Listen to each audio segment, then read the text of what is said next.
Hello everyone, welcome to class. This is CIS101, this is Bob Hendry, and this is the class introduction for the 29th of October 2019.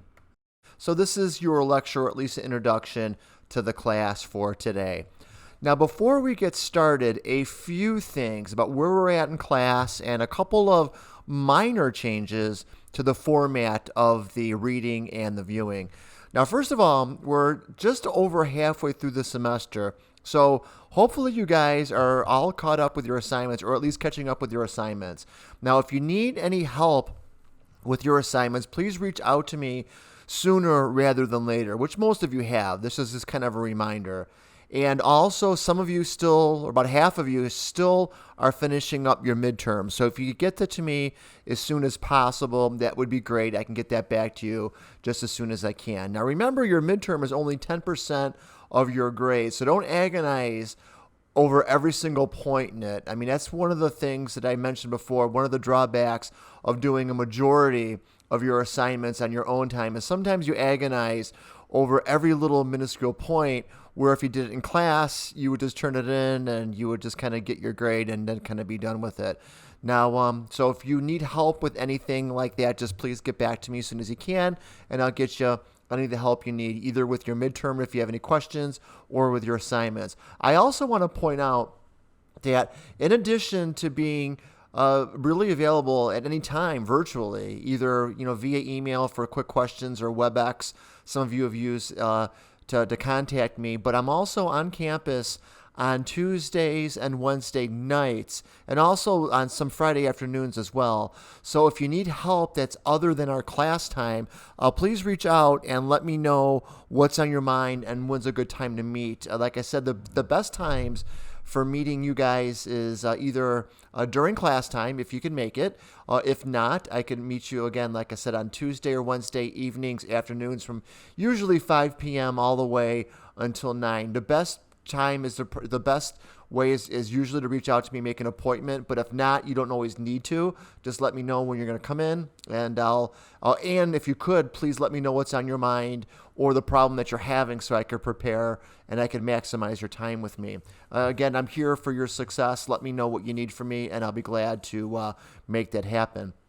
Now, also, if you look at the calendar, we only have, including the lab that I assigned to you today, or the exercise, the assignment that I assigned to you today, we're really only down to about 3 more between now and the end of our semester together. So if you're kind of getting the feeling that you're overwhelmed right now, this is really the last hump. If you look at our syllabus, we have a couple of weeks that are, I wouldn't say off, but I'll say where assignments aren't due. So we kind of have went over the point of no return insofar as the big push. So if you could kind of stick with it, it doesn't get any worse than here insofar as your load and the stuff that you need to get done. So if you're looking towards the end of the rainbow, we're getting there as far as metaphors go. And that goes to, like I was mentioning before, to the beginning, or actually just after the beginning of December. I believe our last class week is December 10th or so. So that's kind of where we're at insofar as where you should be with your assignments, my availability if you need my help, and also kind of like a state of the class of as far as assignments go. Now, another thing about that, actually 2 more things. One is a change of syllabus. Now, what I did do, and I don't expect you guys to look at the syllabus every day, and you probably don't look at it at all, but what I did is I changed up a couple of things. I replaced your 2 presentations or your 2 written papers due at the end of the semester to regular lab assignments like we've been doing. I kind of took a look at what I kind of expected, at least in the beginning, about doing a term paper, and I don't think that I planned this correctly with you guys. Not that you're not capable of doing it, but I probably should have spent some more time with it as the semester went. But since I wasn't able to give you that time with it, I replaced your papers with some more traditional lab assignments. So just take a look and take a look at them if you want to, and you can see what's due. Now, for those of you, I don't think any of you started with that, but for those of you that may have started your paper, I'll still accept it from you. I'll give you extra credit for it if you still A, want to do it, or B, have started doing it and want to complete it. So if you're in that camp, let me know and I'll work with you on that, and I'll give you extra credit for your paper. If not, we're not going to do the paper. We're going to substitute a regular lab assignment. And again, look at the syllabus for due dates. Look at the syllabus for what the topic of the assignments are, just like the other ones, and they'll fit in kind of like with the work that you've been doing. And number 2, as far as change of procedure goes, what I've done starting with this lecture now is I'm going to take your actual demo, or my demo, the demo that I actually do, and I'm not going to put it in the lecture like following now. Usually that's where you would expect it. I'm going to put it in your regular viewing and your reading. So that way it's more consistent with what I want you to view and to read for that current week. Now, a couple of you have mentioned as a suggestion to do just that, knowing it or not knowing it. Like I'd get an email saying, is your demo part of our reading? And I'm like, well, it isn't. It's part of the lecture. And a couple of you mentioned like would be easier for me, being you the student, to put the demo portion of my lecture in the viewing where your other viewing is. So that way, if you're catching up, you see this all in one spot. And I guess that makes sense. So what you're going to see now between now and the end of the class is you're going to have a short like intro, like you hear me doing right now. But rather than going into the demo, you're just going to go into the viewing, into the assignment itself, and you're going to see the link there like all your other ones. I think it's going to be a lot simpler for you guys to actually just do it that way. That way you're not looking for my lecture. Not that I don't know why it would take longer to look for it, but it will all be in one spot that way. So from now to the end of our time together, you're only going to get maybe 10 or 15 minutes of if you're taking this remotely, you're only going to get about 10 or 15 minutes of me like now, just giving class announcements, due dates, assignments, kind of what's going on. And then from there, you're going to go to your assignment, and then you're going to see with your regular viewing, you're going to see my link as well. So I'll be part of the regular viewing. Makes sense to me. So we got that going on. See, what else am I missing? Okay, I went over where we're at in the class. I went over the procedure changes. I went over what you should be working on. I went over my availability. Oh, okay. So let's continue. Let's talk about what our assignment is, or what our subject matter is this week. Now, what you have been doing is you've been working on your Java programs, and you've been working your Java scripting, or Java program scripting. JavaScript's a whole different language. And you've been working on your Python. We're going to take a bit of a break from coding this week, and we're going to go over a little bit more about cloud computing. So that's going to be the topic this week, is cloud computing. Now, specifically, we're going to talk about the cloud in general, and we're also going to talk about infrastructure as a service and platform as a service. And then we're going to, the demo is going to be, is I'm going to introduce to you a product and also an infrastructure, or a cloud infrastructure called DigitalOcean. Now, what DigitalOcean is DigitalOcean is a cloud provider for infrastructure. So rather than, back in the old days, you going to Best Buy or whatever and getting a server and configuring your server, getting it all up and going, what you're going to do now is you're going to do that via infrastructure as a service, via products such as DigitalOcean or Amazon Web Services or Microsoft Azure, all of which we're going to cover a little bit later. So this week we're going to specifically talk about, and I'm going to demo, DigitalOcean to spin up servers in the cloud. So by the end of this course, or by the end of this week, you should have a good understanding of the cloud in general. You should have a good understanding of how platform as a service works. You just have a good understanding about infrastructure as a service and how that works. And you should also have some hands-on expertise in spinning up servers in the cloud using DigitalOcean. Now, as far as your assignment goes, I posted, I believe it's assignment 8. I have to take a look up on our website. So that should already be available for you to start looking at. And as part of your assignment, I want you to spin up a server, a virtual server using DigitalOcean. And that's part of your assignment. So as you're watching my demo, I encourage you to just to watch it, not necessarily, do it with me, but kind of take some good notes, and stop the video, restart it, stop it, restart it, and look at what I'm doing insofar as spinning up a virtual server, because that's going to be your assignment. Now, for your assignment, you're going to need one of two things.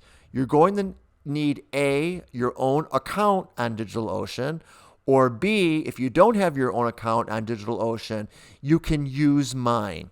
So I'm going to tell you my user ID and my password. My user ID is my email address, which is bobhendry@envisionsoft.com. You're going to see that in the demo. Again, bobhendry@envisionsoft.com. And my password is BOB, as in Bob, N as in Nancy, TAM, TAM 11. So it's Bob, N, TAM 11. That is my password. So use my user ID and my password for spinning up your own server in DigitalOcean, and please follow the assignment as well. And while you're doing this, I might get an email, specifying like what your temporary password is for your server. You'll see what I mean. This might sound like it's like a lot to handle right now, so don't frantically be writing this down. This will become obvious as you're doing it. So as you're spinning up and your virtual server, doing your lab exercise using my account, it's probably going to be a good idea to be contacting me either via email. Again, this will become apparent while you do it, and to send me, ping me and say, hey, Bob, this is Jim or Sandy or whatever your name is, and I'm going to be spinning up a virtual server using your user ID and your password. That way I'll know it's you, and that way I can forward you the information, because you're going to get like a temporary password to log in as the admin user for your server. Again, for the 25th time, it's going to sounds really complicated. It's not going to be. Once you get there, you're going to kind of know what you need to do. Everything will be okay. So that's kind of some special instructions for your lab. One thing I want to point out about DigitalOcean.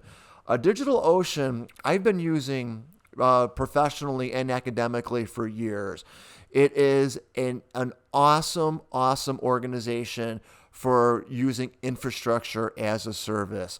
If you need to spin up a Linux server, there you go. They don't do Windows servers. If you need to spin up like a Windows server, you're probably going to have to use Amazon Web Services to do so.